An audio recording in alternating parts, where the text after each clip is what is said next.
अभी आपने देखा कि एक दलित चीफ जस्टिस के ऊपर जूता फेंक दिया गया। क्या आपको लगता है कि अगर यहाँ पर बहुजन समाज का व्यक्ति तो इस कुर्सी पर बैठा होता तो सबसे बड़ी कुर्सी के चीफ जस्टिस के ऊपर कोई जूता फेंकने की किसी की औकात होती? नहीं होती। अभी आज बाबा साहब अम्बेडकर के ऊपर अभद्र टिप्पणियां चल रही है।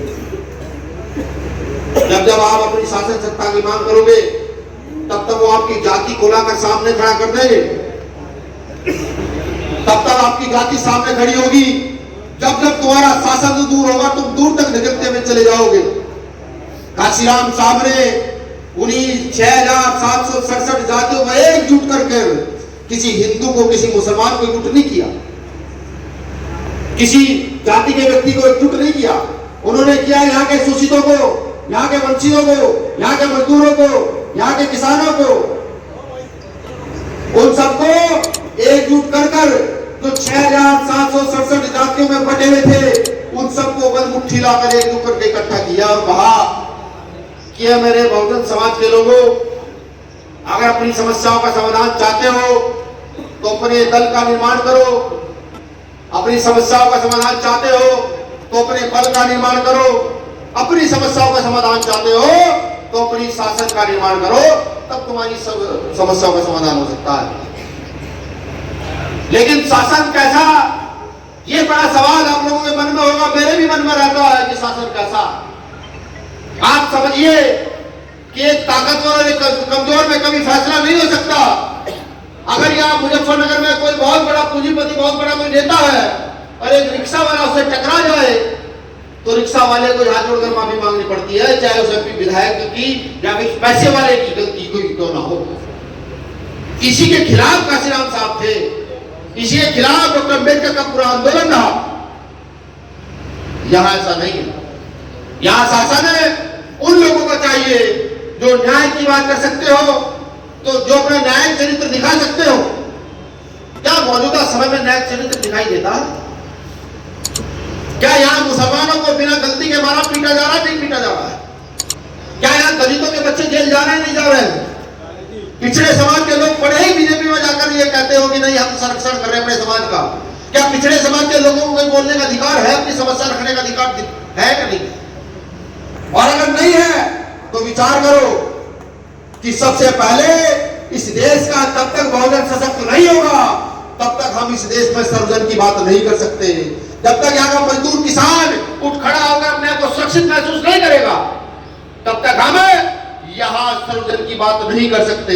ये आज के समय में किसी का न्यायिक चरित्र नहीं है। काशीराम साहब ने कहा कि मैं राजनेता नहीं, मैं समाज नेता हूं। अगर काशीराम साहब राजनेता बनते तो मुझे लगता है कि वो पहले चीफ मिनिस्टर खुद बनते या फिर समझौता कर उनको अन्य राजनीतिक दल राष्ट्रपति बनाना चाहते थे, लेकिन उन्होंने मना कर दिया कि नहीं, मैं अपने दम पे इस देश का प्रधानमंत्री बनकर दिखाऊंगा। यहाँ बैठे मेरे जितने नेता बैठे हैं, हमारी पार्टी से कटे जितने नेता हैं, आप आत्मसात करें कि आप राजनेता हैं या समाज नेता हैं। जिस महामानव का परिनिर्वाण हम मना रहे हैं, क्या हम उनकी आदर्शों पर आगे बढ़ रहे हैं या नहीं बढ़ रहे हैं? ये बड़ा सवाल है। ये सवाल किसी जाति वर्ग को उठाने का नहीं है, ये सवाल भारत की जनता को ऊपर उठाने का है। आज भारत की जनता त्राही त्राही कर रही है। आज मौजूदा समय में किसी के भी हक अधिकार सेफ सुरक्षित नहीं है। अब आप सोचिए, काशीराम साहब एक तरफ कह रहे हैं कि बाबा साहब अम्बेडकर के इस कारनामा को मैंने अपने कंधे पर उठा करके यहाँ के शोषितों वंचितों के लिए, यहाँ के मजदूर किसान महिलाओं के लिए एक कारवा तैयार कर दिया। लेकिन मेरे जाने के बाद मेरे नौजवानों, ऐसे शोषित वंचित वर्ग के लोगों, इस कारवा को अपने कंधे पर उठाकर चलना और राजनेता न बनकर समाज नेता बनना, समाज नेता बनकर के शासन सत्ता पर काबिज होकर के यहाँ के मजदूर किसानों की समस्याओं का समाधान करना। क्या हम ऐसा कर पा रहे हैं? ये सवाल खुद से पूछो। ये पूछने का सवाल है, इसलिए कि अगर हमने अभी भी अपनी व्यवस्था को ना बदला, अभी भी हमने 1585 की थ्योरी को ना समझा, तो मुझे ये महसूस होता कि हमारे महापुरुषों द्वारा किया गया कार्य वो सब पटिया मेट हो जाएगा। हमने अपने महापुरुषों को पढ़ना छोड़ दिया। आज इस कार्यक्रम का प्रत्येक जिले में मनाने का सिर्फ एक कारण है कि काशीराम साहब पर चर्चा हो, उन पर बहस हो, उन पर बात हो। भाषण तो रोज चल रहे हैं, ना जाने कितनी मीटिंगें होती हैं, कितनी मीटिंगें रोज होती हैं, ना जाने क्या क्या होता है, हर रोज भाषण चल रहे हैं। हम शिक्षित भी हो गए, हम जागरूक भी हो गए, लेकिन क्या हम संगठित हो पाए? और अगर हम शिक्षित हुए, जागरूक हुए और हम संगठित नहीं हो पाए तो समझिए ना क्या फायदा हो हमारे शिक्षित होने का, जागरूक होने का। सबसे लाइन में पीछे खड़ी दिखाई देती है, जो शायद आज के नेताओं को दिखती भी नहीं है कि इनकी समस्याएं क्या है। डॉक्टर अंबेडकर संविधान में इतना अच्छा प्रावधान कर गए कि डॉक्टर अंबेडकर ने लोकतंत्र की व्यवस्था की, आपके वोट की व्यवस्था की, वयस्क मताधिकार की व्यवस्था की। उसी व्यवस्था का प्रयोग करके काशीराम साहब ने यहाँ की राजनीति को बदल दिया। काशीराम साहब कहता है कि मैंने अपना पूरा जीवन यहाँ के शोषित वंचितों के अधिकारों के लिए लगाया। मैंने अपना पूरा जीवन यहाँ के मजदूर, किसान, महिलाओं के उत्थान के लिए लगाया, लेकिन आज भी डॉक्टर बाबा साहब अम्बेडकर का जो सपना है वो पूरा नहीं हुआ। आज भी जो डॉक्टर अम्बेडकर चाहते थे, जो उनकी आइडियोलॉजी है, वो पूरी नहीं हुई। अब आप ये सोच रहे हो डॉक्टर अम्बेडकर का सपना क्या?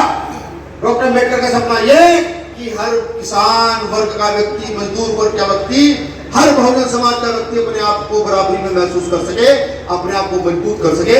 जब तक ऐसा नहीं होगा तब तक डॉक्टर अम्बेडकर का सपना पूरा नहीं हो सकता। इस सपने को पूरा कौन करेगा? क्या वो लोग पूरा कर देंगे जिनका कोई न्यायिक चरित्र नहीं है, जो आज लुटती हुई बेटियों की अस्मत पर भी महासभाएं, पंचायतें करते हैं, बलात्कारी के पक्ष में वो पूरा कर देंगे क्या? क्या वो पूरा कर देंगे जिन्होंने 8 से किसानों की हत्या के बाद भी एक बार ये नहीं कहा कि ये गलत हो गया? या वो लोग पूरा कर देंगे जो अपने फायदे के लिए जब मर्जी टैक्स बढ़ा देंगे, जब मर्जी टैक्स छोटा कर देंगे, वो पूरा कर देंगे क्या? नहीं। ये सपना अगर कोई पूरा कर सकता है तो ये डॉक्टर अम्बेडकर के लोग पूरा कर सकते हैं, ये वही 85% लोग पूरा कर सकते हैं, ये वही मजदूर, किसान की औलादें पूरा कर सकती हैं, शोषित वंचित वर्ग के लोग पूरा कर सकते हैं, जिनके पुरखों ने सदियों यहाँ शोषण कहा। अब ये आपको सोचना समझना है कि हर त्योहार आते हैं, हर महापुरुष का जन्म दिन आता है, उनकी जयंती आती है, परिनिर्वाण आते हैं और हम मनाते हैं। हम उनके फोटो लेकर माला चढ़ाते हैं, सोशल मीडिया पर पोस्ट डालते हैं। हम एक दिन के लिए काम करते हैं, लेकिन क्या एक दिन से ये पूरा सपना हो सकता है? काशीराम साहब भी कहते थे खास तौर से युवाओं से कि अपना इतिहास जानो। जैसे मैं छोटा भाई यहाँ दीपक बैठा होगा, इससे गांव में गया एक दिन, तो मैंने वहां साथियों से युवा जातियों को सवाल पूछे, तो कह रहे भैया हमें तो इसकी जानकारी नहीं है। क्या 85% वर्ग के व्यक्ति बिना अपना इतिहास जाने कोई हिस्ट्री लिख सकते हैं? जब हमें यह पता नहीं होगा कि हमारे बाप दादाओं ने कितना शौर्य किया, हमारा कितना अपमान हुआ, हमने कितना सहयोग यहाँ के लिए किया, तो आपको लगता है तो आप इतिहास लिख पाएंगे? तो काशीराम साहब ये कहते थे कि भाई अपना इतिहास जानो, अपने नायकों को पहचानो, अपने अधिकारों के लिए मजबूत बनकर आवाज उठाओ, बड़ी ताकत के साथ आवाज उठाओ, चिल्ला चिल्ला कर आवाज उठाओ। जब तक आप ऐसा नहीं करोगे तो मुझे नहीं लगता कि यहाँ जो आए हैं ये तो जागरूक लोग हैं। बहुत सारे लोग साथी ऐसे भी होंगे घरों के जागरूक है लेकिन आ नहीं पाए। लेकिन अभी भी 85% आवाम, ये मजदूरों की औलादे, ये किसानों की औलादे, ये शोषितों वंचितों के परिवार के लोग, अभी भी आधे लोग ऐसे हैं जो सोए नहीं है। उनको जगाने का समय है। आज के दिन संकल्प लेने का समय है कि अगर हमें काशीराम साहब का सपना पूरा करना है तो हम हर व्यक्ति को जाकर जगाएंगे, और इतना जगाएंगे कि किसी मुसलमान पर, दलित पर, पिछड़े पर जाति धर्म के नाम पर शोषण नहीं होगा। अगर हम ये संकल्प ले सकते हैं तो मुझे लगता है कि हमें काशीराम साहब तो मुझे लगता है कि हम काशीराम साहब का सपना पूरा करने में एक कदम बढ़ा रहे हैं। काम तो उनके जितना नहीं कर सकते, लेकिन उन्होंने जितना काम किया वो शायद करना असंभव है। हम तब काशीराम साहब का काम पूरा कर पाएंगे।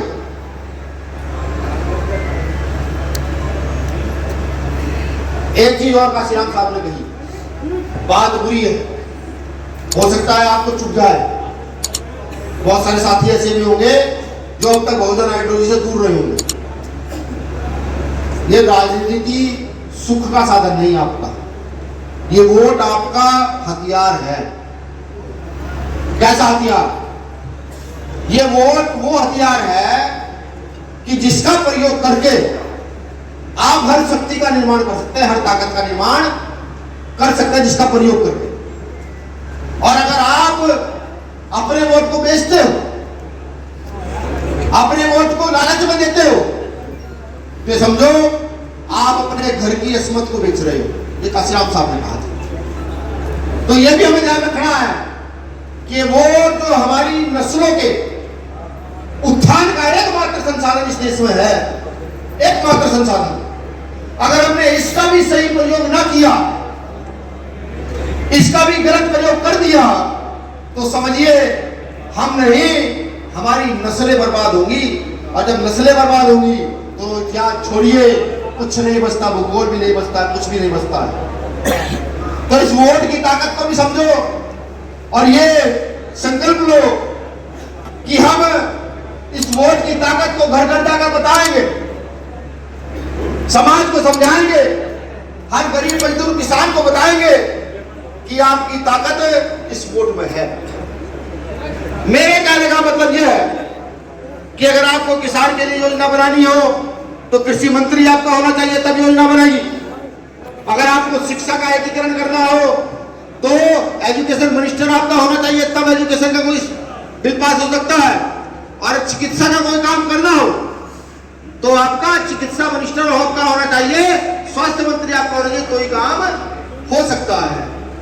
अब ये आप खुद एनालाइज करें कि प्राइवेट स्कूलों की फीस कितनी है, प्राइवेट हॉस्पिटलों में कितने पैसे लगते हैं और सरकारी संस्थानों में क्या स्थिति है। इस बात को आप खुद ब खुद महसूस करने का काम करें। इस राजनीति को जो काशीराम साहब ने शुरू की थी बाबा साहब अम्बेडकर के बाद, इस राजनीति को आप एक आंदोलन समझें। कैसा आंदोलन? जैसे हम खेत में गेहूं बोते हैं और 3 महीने लगातार लड़ते हैं, वो एक आंदोलन ही है। पानी देना, खाद देना, गेहूं कटाई करना, उसको सुरक्षित रखना, ये आंदोलन ही है। तो काशीराम साहब के इस राजनीति को एक आंदोलन जो व्यक्ति समझेगा तो मुझे लगता है कि वो जरूर सफल होगा। लेकिन जो भी साथी इस आंदोलन को सुख सुविधा की चीज समझेगा, मुझे नहीं लगता कि वो कभी सफल हो पाएगा। तो इस राजनीति को आंदोलन समझो। और सबसे महत्वपूर्ण चीज कि मेरे बहुजन समाज के लोगों, बंद मुट्ठी होकर इकट्ठा हो जाओ। हमें बहुत सारे लोग बताएंगे कि तुम दलित हो, तुम पिछड़े हो, तुम मुसलमान हो।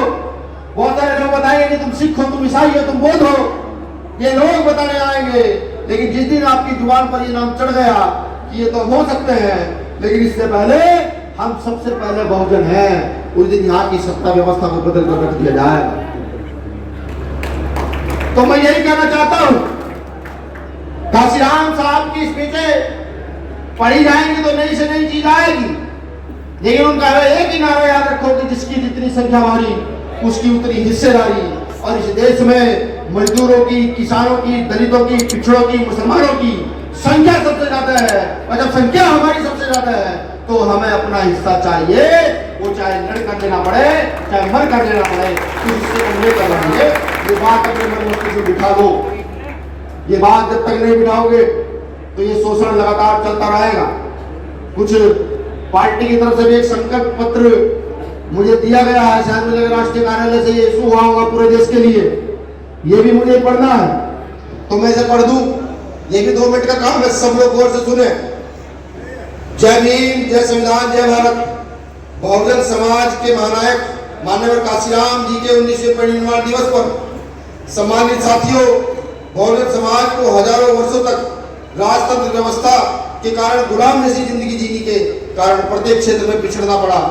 भारत में हजारों सालों तक गैर बराबरी की सामाजिक व्यवस्था बनी रही, परंतु बहुजन समाज के संतों, गुरुओं, महापुरुषों के संघर्ष के कारण हमारे देश में लोकतांत्रिक प्रणाली लागू हुई। खासकर महात्मा ज्योतिबा फुले, छत्रपति साहू जी महाराज, डॉक्टर बाबा साहब अम्बेडकर और बहुजन समाज के महानायक मान्यवर काशीराम साहब के त्याग एवं कठिन संघर्ष से हमें समानता के अवसर प्राप्त करने हेतु भारतीय संविधान में अधिकार सुनिश्चित किए गए। संविधान हमें पूर्ण रूप से प्रत्येक क्षेत्र में बराबरी के अधिकार देता है, परंतु संविधान लागू होने के 75 वर्ष बाद भी हमें किसी भी क्षेत्र में पूर्ण रूप से अधिकार नहीं है। साथ ही उसका मुख्य कारण है कि गैर बराबरी वाली सामाजिक व्यवस्था, यह मनवादी मानसिकता के लोग अलग अलग पार्टी बनाकर सत्ता में रहे, लेकिन सबकी सोच एक जैसी होने के कारण हम आज भी जाति एवं धर्म के कारण अन्याय, अत्याचार और शोषण का शिकार होना पड़ा। बाबा साहब ने हमें मान सम्मान स्वाभिमान का जीवन जीने के लिए वोट का अधिकार दिया एवं हमसे कहा कि मेरे बहुजन समाज के लोगों, यदि आप प्रत्येक क्षेत्र में बराबरी चाहते हो, अपने आप लोगों में भाईचारा बनाओ, अपने लोगों में भाईचारा बनाओ, अपनी पार्टी बनाओ और इस देश की सत्ता को अपने हाथ में लो, क्योंकि राजनीतिक सत्ता में मास्टर चाबी है जो आपकी प्रत्येक समस्या का समाधान है। मुझे लगता है कि ये संकल्प मैंने पूरा अपने मुंह से कहा। सामान्य साथ इस बात को ध्यान में रखें कि बाबा साहब आरपीआई पार्टी बनाई, बाबा साहब ने आरपीआई पार्टी बनाई, परंतु वह पार्टी ज्यादा समय तक नहीं चल पाई। फिर मान्यवर काशीराम साहब ने दूसरी पार्टी बनाई, वह पार्टी अपनी गलत नीतियों के कारण पिछले 13 वर्षों में पूरे देश के प्रत्येक चुनाव में रिजल्ट आने के बाद कमजोर होकर अपने चित खो चुकी है। सामान्य साथियों, वर्तमान में पिछले लगभग 12 वर्षों में सामाजिक संगठन भीमा जो राजनीतिक पार्टी पार्टी का सिराम बनकर आदरणीय एडवोकेट चंद्रशेखर आजाद जी बहुजन समाज के इस देश का हुक्मरान बनाने के लिए संघर्ष कर रहे हैं। आदरणीय राष्ट्राध्यक्ष चंद्रशेखर आजाद जी ने इस संघर्ष काल में 16 महीने जेल की यातनाएं कष्ट बर्दाश्त किए एवं विरोधियों ने जान से मारने की कोशिश की, परंतु आज भी प्रिय नेता दिन रात मेहनत करके कुशल नेतृत्व कर रहे हैं। साथियों, आज भी हमारे बहुजन समाज बहुत सी समस्याओं के कारण परेशानियों का जीवन जीने के लिए मजबूर है। आज इसमें इन समस्याओं को दूर करने हेतु संकल्प लेना है। हम उस स्तर की शिक्षा मिलनी चाहिए, समझ रहे हैं, यानी कि हमें अच्छी शिक्षा मिलनी चाहिए, नहीं मिलनी चाहिए, बताओ जोर से, मिलनी चाहिए, नहीं मिलनी चाहिए। सरकार के सभी विभागों में आबादी के अनुसार हिस्सेदारी आरक्षण मिलना चाहिए, नहीं मिलना चाहिए। निजीकरण में किए गए विभागों में हिस्सेदारी, निजीकरण में भी आरक्षण होना चाहिए, नहीं होना चाहिए। बढ़ते हुए न्याय अत्याचार बंद होने चाहिए, नहीं होने चाहिए। हमें महापुरुषों की प्रतिमा धार्मिक स्थलों को तोड़ना तत्काल बंद होना चाहिए, नहीं होना चाहिए। ये तभी होगा तब बहुजन समाज का व्यक्ति जाग करके अपनी व्यवस्था लागू करेगा। उपरोक्त समस्याओं को दूर करने हेतु सभी बहुजन समाज के साथ ही संकल्प लेते हैं कि महात्मा ज्योतिबा फुले, छत्रपति साहू जी महाराज, डॉक्टर बाबा साहब अम्बेडकर एवं मान्यवर काशीराम साहब की विचारधारा को आगे बढ़ाने के लिए एकमात्र नेता भाई चंद्रशेखर आजाद जी के कुशल नेतृत्व में हम लोग आजाद समाज पार्टी की कड़ी मेहनत एवं त्याग करके ईमानदारी से बूथ स्तर तक मजबूत करने का काम करेंगे। ये संकल्प पत्र जो पार्टी की तरफ से आपको मैंने पढ़कर सुनाया, यही बातें मैंने अपनी मोटी मोटी बातों में कही कि आपकी समस्याओं का समाधान कहीं है तो काशीराम साहब की आइडियोलॉजी को पकड़ लो, बहुजन विधायक बहुजन सुधार को पकड़ लो और इस बहुजन शब्द को अपने घर के अंदर तक लेकर जाओ, तब जाकर आपकी समस्याओं का समाधान होगा। आज बहुत सारे साथी जो हैं वो पार्टी में ज्वाइन करना चाहते हैं। उससे पहले तमाम मंच पर मंचासीन मेरे तमाम साथियों का आभार। मैं नाम लेना चाहता था लेकिन मैंने कहा लिस्ट दे दो, तो हमारे साथी कह रहे थे किसी एक का नाम सुन लिया तो सब लोग नाराज हो जाएंगे। तो किसी ने मेहनत कम की होगी, किसी ने ज्यादा की होगी। सब लोगों का साथियों का आभार, शुक्रिया, धन्यवाद।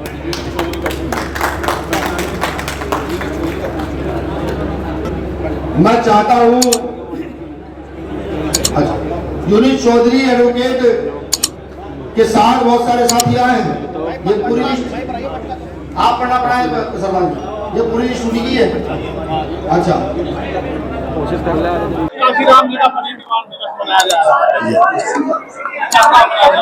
देखिए, काशीराम साहब इस देश के शोषित वंचित गरीब मजदूर किसानों के रहबर हैं आज उनका परिनिर्वाण दिवस है। सही मायने में आजाद समाज पार्टी और भीम आर्मी ने इसको एक संकल्प दिवस के रूप में मनाया है। जब व्यवस्था में देश की देख रहे थे, सारे किसानों की हत्या, बेटियों की अस्मत को लूटा जाना, आई लव मोहम्मद कहने पर विवाद कर देना, धर्म की धार्मिक आजादी को छीन लेना, ठीक। तो आज हम सब लोगों ने संकल्प लिया उनके परिनिर्वाण दिवस पर, जिस प्रकार से उन्होंने गरीब शोषित वंचित को खड़ा करके इस देश का हुक्मरान बनाने का काम किया, उसी प्रकार से हम सब लोग भी मिलकर के हर घर तक जाएंगे, हर झोपड़ी तक जाएंगे और गरीब शोषित वंचित वर्ग को इकट्ठा करके इस देश का हुक्मरान बनाने का काम करेंगे।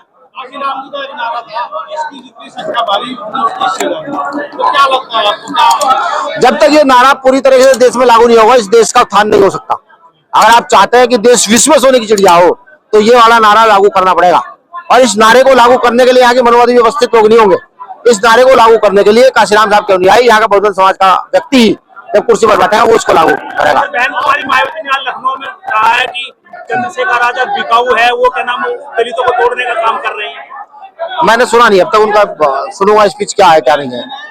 योगी सरकार की तारीफ की है, जो काशीराम जी का स्मारक है उससे जो पैसा आया है जी वो योगी जी ने अच्छी तरह लगाया है, लेकिन अखिलेश यादव ने समाजवादी पार्टी की सरकार की उन्होंने घोटाले में। अभी बहन जी को मैंने कहा ना सुना नहीं, अभी सुनूंगा।